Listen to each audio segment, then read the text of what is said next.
Hi, I'm Matt. I've lived in 5 countries on 4 continents. I've flown over 1.4 million miles. I've visited over 100 countries, every American state, but I'm nowhere near done.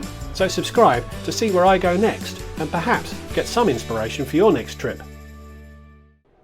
So hello and welcome to the shiny new BA first class check-in area at JFK's Terminal 8. Yes. BA moved into this terminal to operate alongside American Airlines only a few weeks before my visit. I spent the night prior in the TWA hotel at JFK. A video about that experience is coming soon. And coming from that direction, this first class check-in area kind of crept up on me, so I didn't see the new general BA check-in zone. I was flying in economy class on this occasion, but I was still able to use this excellent facility as I have gold status with BA. Formalities quickly complete, and it was a short walk through to the security point. The day prior to this flight, I had completed my global entry interview, which brings with it membership of the TSA pre-check scheme. But my status had not yet updated, so I wasn't able to use the fastest security channel on this occasion. But I did jump most of the regular TSA queue by approaching from the first wing, if I can call it that, but it was still a bit of a pain to get through. My global entry account did update the following day, so I should be free to use TSA Pre on my next visit. Through security, and it's time to play the BA Lounge game. There's now 4 lounges available to BA passengers in Terminal 8. There's an old-style Admirals Club, if you fancy a crowded legacy experience, alongside 3 lounges that are new or have been rebranded.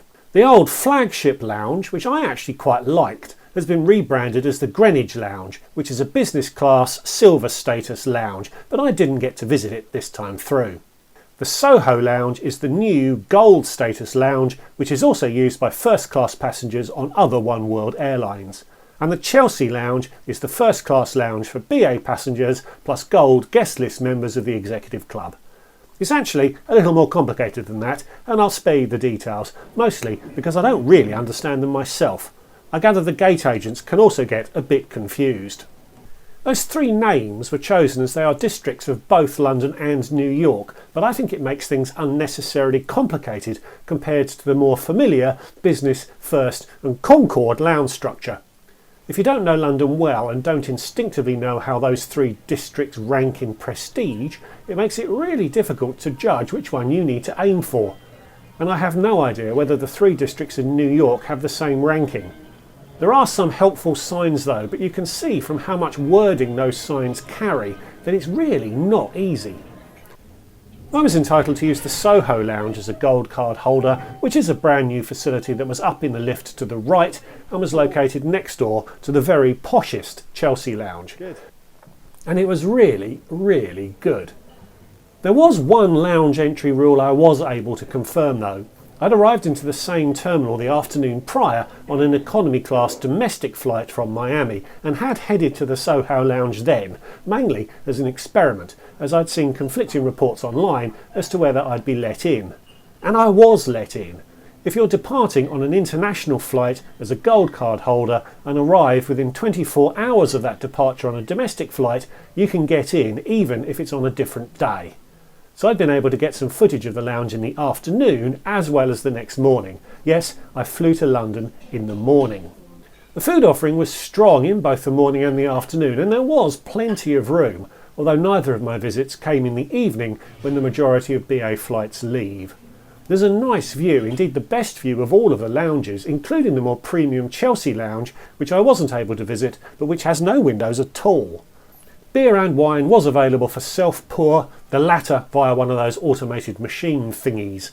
One criticism is that all other booze, including champagne, has to be served across a bar, which is probably designed to feel premium, but does create a bottleneck at busy times. Excellent connectivity as you'd expect from a lounge designed in the 2020s, and it really puts BA's London facilities to shame. The Concorde room is still an excellent offering, but boy does it look tired and outdated compared to this new Soho Lounge, and I believe the Chelsea Lounge next door is even better. So off to the gate, and I timed it well as Group 1 was swiftly called forwards. And on to this 777. BA tries hard to operate all flights to New York with club suites these days, which have a 1-2-1 configuration, all with aisle access. And this plane was certainly thusly equipped. And once again I was forced to walk past them to the cheap seats. Still never flown in that seat, but plans are afoot. Also through the premium economy cabin, which is a 2-4-2 layout, which I have reviewed before. And into the economy cabin, the least pleasant cabin on the plane, but I was able to select the front emergency exit row with abundant legroom. The exit door does intrude a little bit. You might be tempted to put a leg up on it, but it was just a little too far away for that to be comfortable, and the crew would probably come and shout at you if you did anyway. Note also the small compartment on the wall next to you, which was really handy and actually gives you more storage close at hand than the old club dormitory seats do. One small drawback is that the nearest window is just behind you. It's not impossible to look out of it, but it's not wildly comfortable to do so for any length of time. There's not a lot of stuff left for you to play with on your seat, but there was a blanket, which I didn't use, a fairly insubstantial pillow, plus in-ear headphones, which never stain my ears, but the jack was regularly sized and my personal ear bungs worked okay. Note the remote for the TV screen, although I don't think it is removable from the armrest. I couldn't get mine out at least. The table comes out of the armrest in these exit row seats, something which would require the consent and cooperation of the middle seat occupant if there had been one. These tend to make the seats a little narrower than other economy seats, but it wasn't significant if it did. There was minimal movement of the table once it was in position. And the personal screen releases from the same armrest and swings up and over the table. The screen was of adequate quality, but I've seen much better. In fact, I've seen a lot better. It was touchscreen, although mine was really stubborn, and it was much easier to control it from the remote, even if you had to use the controls blind, as it was immovable. There was a USB port at each seat and 2 plug sockets for the 3 seats. Economy has a 3-4-3 layout, so it's only 1 seat denser than premium economy, but it does make a real difference. The middle seat was empty on my flight, which made the experience perfectly bearable, but it would have been extremely snug for me and the guy on the aisle had that middle seat been occupied. So the seat is snug, but even those front row seats have pretty much everything you need or would expect from an economy seat, even if it's all a bit crammed in and ends up being a bit cramped. But I can certainly put up with a lot for legroom like this. So boarding completed, the empty middle seat was confirmed, and off we went. As usual, I stuck my camera onto the window to film the takeoff, and for the first time the crew weren't happy. Apparently it was a health and safety risk, which the designated health and safety officer wasn't completely happy with, but I was able to convince the crew that it was safe and all was well. So you've probably noticed that this flight took off in the morning. It was actually scheduled for an 08:15 departure. Flights heading from west to east consume hours in addition to the flying time as a result of the time difference.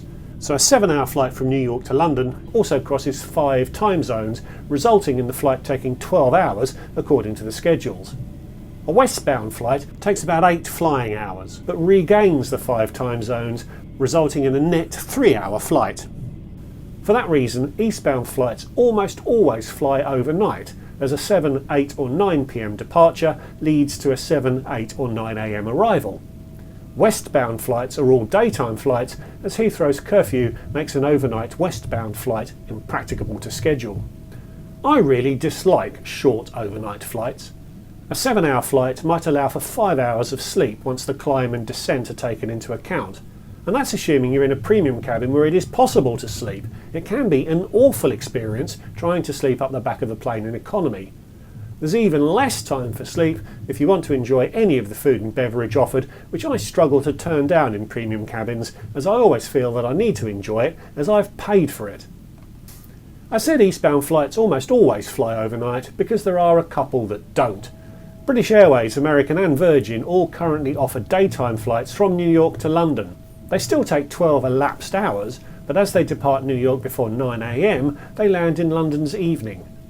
These flights require an early start, especially if you wake up in Manhattan and have to get to JFK first, but you're not wasting a night on a plane. Instead, you can work or relax during the flight, and when you arrive in London, it's dark, and I find it much easier to then go to bed at a normal London time, which really helps you to smash through the jet lag in that first 24 hours. The alternative is a short, poor quality sleep on a plane, followed by an awfully long day, which I think makes the jet lag far worse to overcome, particularly at my age. So I really like daytime flights, and they can be quite tolerable in economy, which could save you a lot of cash or avios if you're looking at a way of getting back from New York in relative comfort. So about 40 minutes after takeoff, breakfast was served. No menus, but I went for the full English, of course. Plus there was a muffin, a croissant, yoghurt and fruit. It was a substantial feed, and the main feature was really rather good. First of all, it wasn't swimming in that mystery juice you sometimes find, and every element was very well cooked and tasty. Bacon was hiding underneath the scrambled eggs. Booze was available if you really needed it, although it wasn't proactively offered.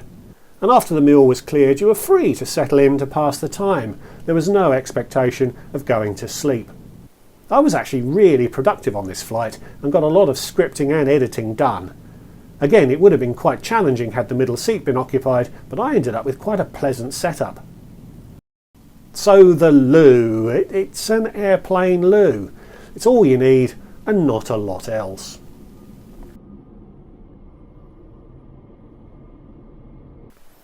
The economy cabin is actually quite small on this 777, which shows how significant premium business is to BA on this route.